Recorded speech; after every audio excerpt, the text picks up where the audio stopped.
আসসালামু আলাইকুম ভিউয়ার্স, সবাই কেমন আছেন? আশা করি ভালো আছেন। আজকে খুবই গুরুত্বপূর্ণ একটা ইসলামের কথা বলতেছি, সেটা হচ্ছে শিরক।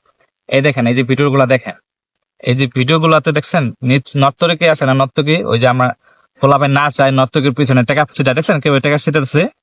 তো আমরা এরকম মনের অজান্তে, মনের ভুলে অজান্তে এমনি টাকা সিটাই কাদের উপর?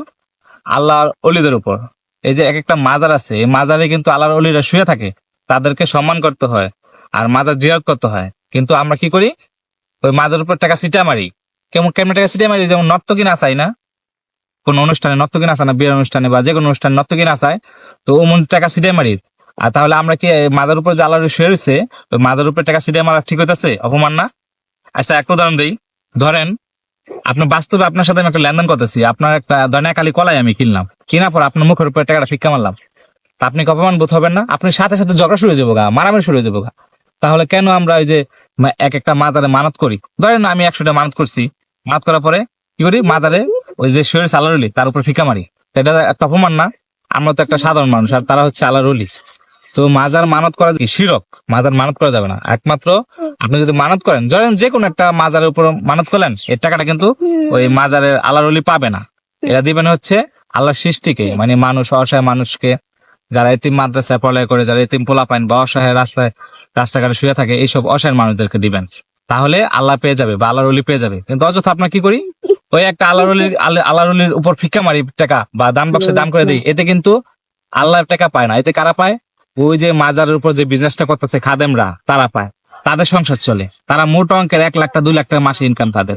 তাহলে এটা আমাদের ভুল ধারণা না? আমরা অবশ্যই মানত করে থাকি, গরু মানত করি, ছাগল মানত করি, টাকাও মানত করে থাকি। অবশ্যই এই টাকাটা মানুষের কাছে দেব, অসহায় মানুষের দেব। তাহলে আমাদের মানতটা সার্থক হবে। আর শুধু একমাত্র আল্লাহর কাছে মানত করবেন, কারণ আল্লাহ ছাড়া আপনার মনে আশা কেউ পূরণ করতে পারবে না। আমরা কেন ইট পাথরের উপর টাকা দিব? কেন ইট পাথরের উপরে মানত করব? হ্যাঁ, আল্লাহর ওলি তো শুয়ে রয়েছে, আল্লাহর কাজ করছে। তো আপনি আল্লাহর কাজ করুন, আপনি আল্লাহর ওলি হতে পারবেন, আল্লাহর বন্ধু হতে পারবেন। আর আপনি যে মানতটা করছেন, এই লাখ লাখ টাকা সারা বাংলাদেশের মধ্যে যে মানত গুলা হয় লাখ লাখ টাকা, তা কই যায়? অবশ্যই আপনি মাজারে দিচ্ছেন, অসুবিধা নাই, কিন্তু মাজারের খাদেমরা খেয়ে ফেলাইছে। বা মাজারের উন্নতি করতেছে। মাজারে কি উন্নতি করে ভাই? ইট পাথরে দালান বানায় কি লাভ? যেখানে মানুষ অসহায় পড়ে রয়েছে, এত গরিব মানুষ, সেখানে আমরা খাবার দিতেছি না, আর আমরা কি করছি? ইট পাথর দিয়া বিল্ডিং বানাইতেছি। আল্লাহ, তাহলে এটা কি আপনার মানবটা সঠিক হলো?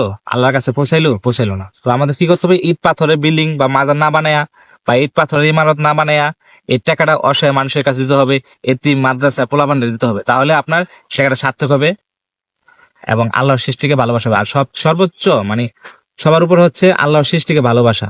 তাহলে আল্লাহকে ভালোবাসা হয়, আল্লাহর সন্তুষ্টি লাভ করা যায়, আল্লাহর খুশি হন। তো বন্ধুরা, ভালো লাগলে অবশ্যই সাবস্ক্রাইব করবেন আর আমাদের ফলো করে রাখবেন। ধন্যবাদ আজকের জন্য।